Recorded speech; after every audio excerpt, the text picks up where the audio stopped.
Біз осыған дейін жалпы объектімен жұмыс істеген болатынбыз, танысып бірнеше мысал істеген болатынбыз.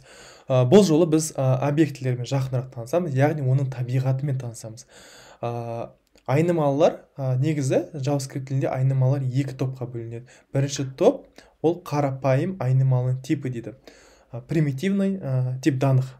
Олар мысалы осыған дейін танысқан, ол айнымалының жаңағы сандар типі, number, string, boolean, undefined, null, symbol деген сияқты қарапайым айнымалының типімен танысқан болатынбыз.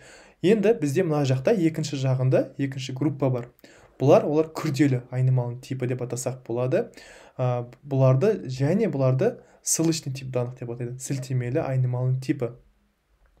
Бұл не деген сөз? Жалпы айнымалының сіз қарапайым типін құрған кезде, мысалы let name тем жаңағы серік десеңіз, сізде айнымалы name деген жаңағы айнымалды бұл серік деген мәнді өзінде сақтайды.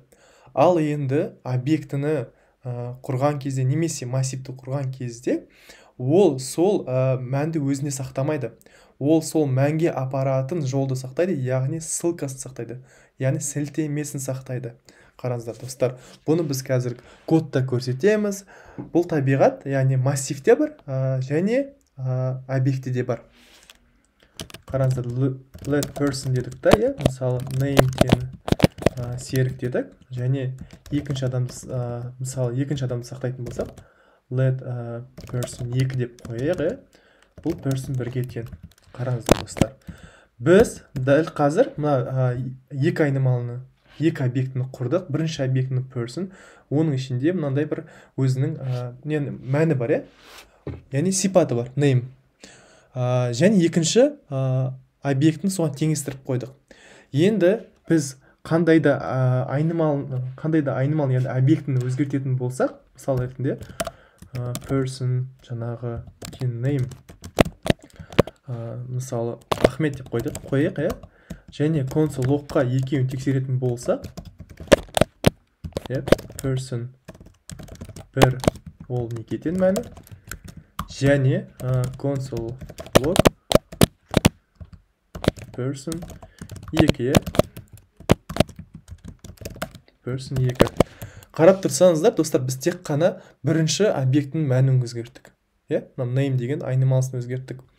Енді браузерда тексеріп көретін болсақ, ыңғайлы болу үшін біз main емес, клонға көшіріп қойық. Енді браузерда ашайық достар. Қарасаңыздар, біздің бірінші және екінші объектіні мәндері бірдей болып қалды. Бірақ біз екінші объектінің мүлдем негізі түртпедік, өзгертпедік, модификация жасамадық. Бірақ әсер етті. Көріп тұрғандай, бізде мына person 2 деген ол мынаның сілтемесін, мынаған апаратын, мәнге апаратын сілтемесін сақтайды. Екеуінде бір ссылка. Сол үшін осындай біз нәтиже алып тұрмыз. Объектіде тура сондай. Бұл тақырыпқа жалпы айтқымыз келген нәрсе, бұл ссылочный тип данықтың түрі, және бұндай нәрседен біліп жүрген абзал. Өйткені көптеген үлкен жобалар жазатын болсаңыз, сізде бұның таппай қаласыз. Және көптеген бағыттар, оны өткен болатын біз, жаңа қателер шығып жатады.